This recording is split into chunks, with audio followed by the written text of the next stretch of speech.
తిరుపతి తాతయ్యకుంట గంగమ్మ జాతర అంగరంగ వైభవంగా సాగుతోంది. 5వ రోజున భక్తులు మాతంగి వేషంలో గంగమ్మకు మొక్కులు తీర్చుకుంటున్నారు. తుడా చైర్మన్ దివాకర్ రెడ్డి అమ్మవారికి సారి సమర్పించారు. అమ్మవారిని దర్శించుకుని ప్రత్యేక పూజలు నిర్వహించారు. భక్తులు ఆలయానికి భారీగా చేరుకుని అమ్మవారికి పొంగలు సమర్పిస్తున్నారు. చిన్న పెద్ద తారతమ్యం లేకుండా రకరకాల వేషధాలతో అమ్మవారిని దర్శించుకుంటున్నారు. మాతంగి వేషంలో భక్తులు ప్రత్యేక ఆకర్షణగా నిలుస్తున్నారు.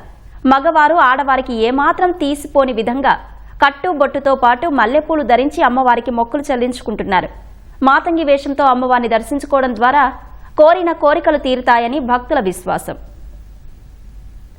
అనుకున్నటువన్నీ జరుగుతాయి. బాగుంటుంది. వేషాలు వేసుకోవడం, పొంగలు పెట్టుకోవడము, చీరలు అవన్నీ చేయడం మంచిది. మేము ప్రతిసారి గంగమ్మ గుడికి వేషం వేసుకుంటూ వస్తున్నాము. ఈ రోజు కుదిరిన నాకు అవకాశము. ఈ సంవత్సరం చాలా విశిష్టంగా చాలా బాగా చేశారు. జనాలు కూడా ముందు సంవత్సరం కంటే ఈ సంవత్సరం చాలా ఎక్కువ వస్తున్నారు. ఈ గంగమ్మ తల్లికి ఎందుకు ఇంత విశిష్టత అంటే మనం ఏమన్నా మనసులో కోరుకున్న కోరికలు దాన్ని కోరుకున్నామంటే అది ఖచ్చితంగా తీరుతాయని జనాలు విశిష్టత. ఆలయ సిబ్బందికి ధన్యవాదాలు చెప్తున్నాము. ఎందుకంటే ఇక్కడ మంచి ఏర్పాట్లు అన్ని బాగున్నాయి. బాగా చదువుకోవాలనేసి అమ్మవారిని కోరుకొని ఇదుతెత్తాను. అనుకున్న కోరికలు ఏవైనా నెరవేరుతాయని సత్యంగల దేవత అమ్మవారు. ఖచ్చితంగా ప్రతి సంవత్సరం వచ్చి ఇక్కడ వేషాలు వేస్తాము. గంగమ్మ జాతరకి పొంగలు పెట్టడానికి వచ్చాము, మొక్కబడి తీర్చుకోవడానికి. మా బాబుకు మొక్కుకున్నాము, జాబ్ వచ్చింది. ఇంకా పెళ్ళి అయితే మళ్ళీ చేసుకుంటాము. గంగమ్మ తల్లి సత్తువైనది. మాత్రం సల్లంగా చూస్తుంది. ఆమె నమ్ముకున్న వాళ్ళని బాగా చేస్తాము.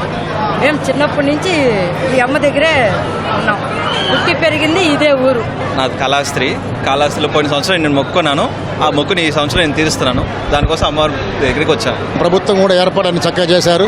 వాటర్ సప్లై చేశారు. పోలీస్ సిబ్బంది కానీ మున్సిపల్ సిబ్బంది కానీ అన్నీ కూడా సక్రమంగా చేశారు. ప్రజలందరూ ఆనందోత్సాహాల మధ్య ఈ యొక్క భక్తితో ఎంతో శ్రద్ధతో నిష్ఠతో ఈ యొక్క దైవ కార్యక్రమంలో పాల్గొన్నారు. ప్రజలందరూ కూడా హ్యాపీగా దర్శనం చేసుకొని వెళ్తున్నారు. తిరుపతి ప్రజలందరికీ కూడా అందరూ కూడా గంగమ్మ తల్లి ఆశీస్సులు ఇవ్వాలి. అందరూ బాగుండాలని కోరుకుంటున్నాం.